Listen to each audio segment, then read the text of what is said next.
अस्सलाम वालेकुम। मेरा नाम मरियम है और मैं मुरादाबाद की रहने वाली हूँ। आज जो इस समाज में चल रहा है, जो सब कुछ हो रहा है, उससे मन बहुत बहुत बहुत ज़्यादा दुखी है कि हमारे ये गुमराह बहन भाई क्या कर रहे हैं। आज जो भी हो रहा है देख रहे हैं कि डॉक्टरों पे पत्थर बरसाए जा रहे हैं, जो हमारी जिंदगियां बचा रहे हैं, उनके साथ में कितना दुर्व्यवहार हमारी कौम के द्वारा किया जा रहा है। और ये सब हुआ किस वजह से? क्योंकि हमारी कौम कुछ कट्टरपंथी मौलानाओं के बरगलाने में आ जाती है। हमारा इस्लाम क्या कहता है, हमारे हुजूर साहब ने हमें क्या शिक्षा दी, उन सबको तो हमने दरकिनार करके रख दिया। हुजूर साहब ने कहा था कि उन्होंने सबसे ज्यादा जो जोर दिया था वो इल्म हासिल करने पर जोर दिया था। लेकिन इल्म कहाँ है? इल्म क्या है? अगर इल्म होता तो आप कभी भी अपनी जहालत का सबूत नहीं देते। आप कभी भी किसी डॉक्टर्स पे या किसी भी व्यक्ति पर जो हमारी जान बचा रहा है उसके ऊपर आप पत्थरबाजी ना करते। ये इल्म न होने की तो वजह है कि आप लोग किसी के भी भड़कावे में आ जाते हो। क्यों आते हैं आप किसी के भड़कावे में? अगर आपको ज्ञान होता, आपने शिक्षा ली होती, आपने अच्छी तरीके से कुरान शरीफ को पढ़ा होता, आपने हुजूर साहब की बातों पर गौर दिया होता, अपनी हदीसों को पढ़ा होता, तो हरगिज हरगिज हरगिज भी ये काम ना करते। कहाँ है?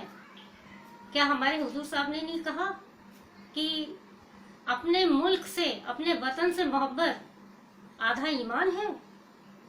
तो वतन परस्त बनिए।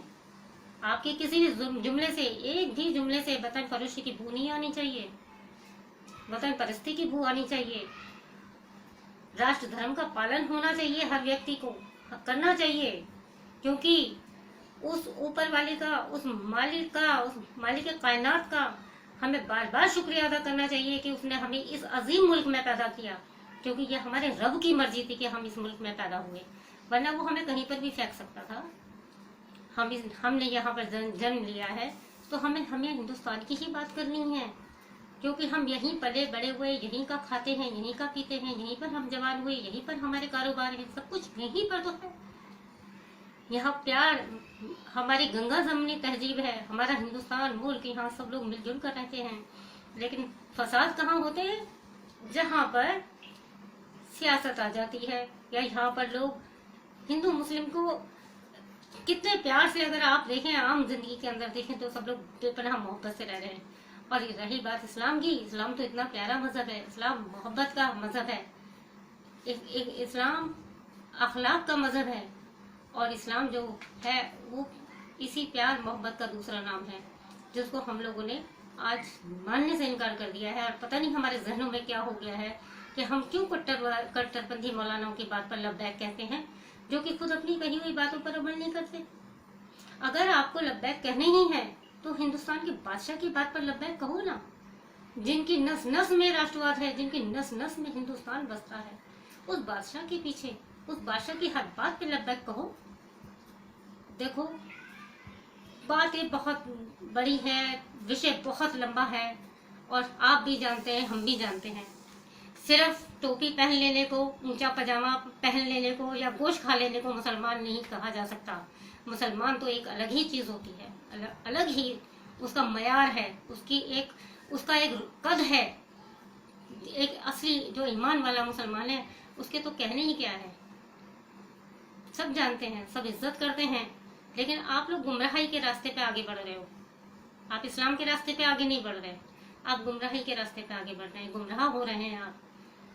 आप हिंदुस्तान में हैं तो हिंदुस्तान की ही बातें करिए, वरना ये सोच लीजिए जिस तरीके से चंद लोगों की वजह से आज पूरी कौम शर्मसार हो रही है, पूरी कौम के ऊपर एक बट्टा लग गया है, एक प्रश्न चिन्ह लग गया है, और हम प्रश्न चिन्ह लग गया है कि ये मुसलमान किस तरीके के होते हैं, जबकि मुसलमान ऐसे नहीं होते। मुसलमान तो बहुत प्यारे होते हैं, लेकिन कुछ लोगों की वजह से दिल रो रहा है, दिल परेशान है कि किस तरीके से हम आपको अपनी बात समझाएं,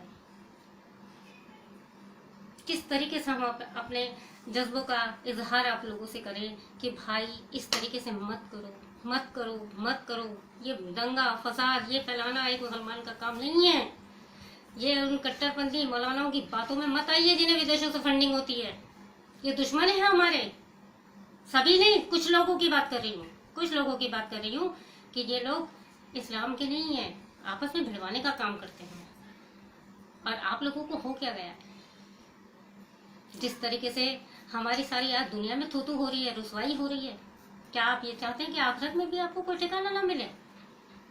مت کریے ایسا، مت کریے، مت کریے، صرف ہندوستان کی بات کریے۔ اور بس آخر میں یہی کہنا چاہوں گی، وشے بہت بڑا ہے، بہت بڑی باتیں ہو سکتی ہیں، لیکن آپ سب سمجھدار ہیں۔ ہندوستان زندہ باد۔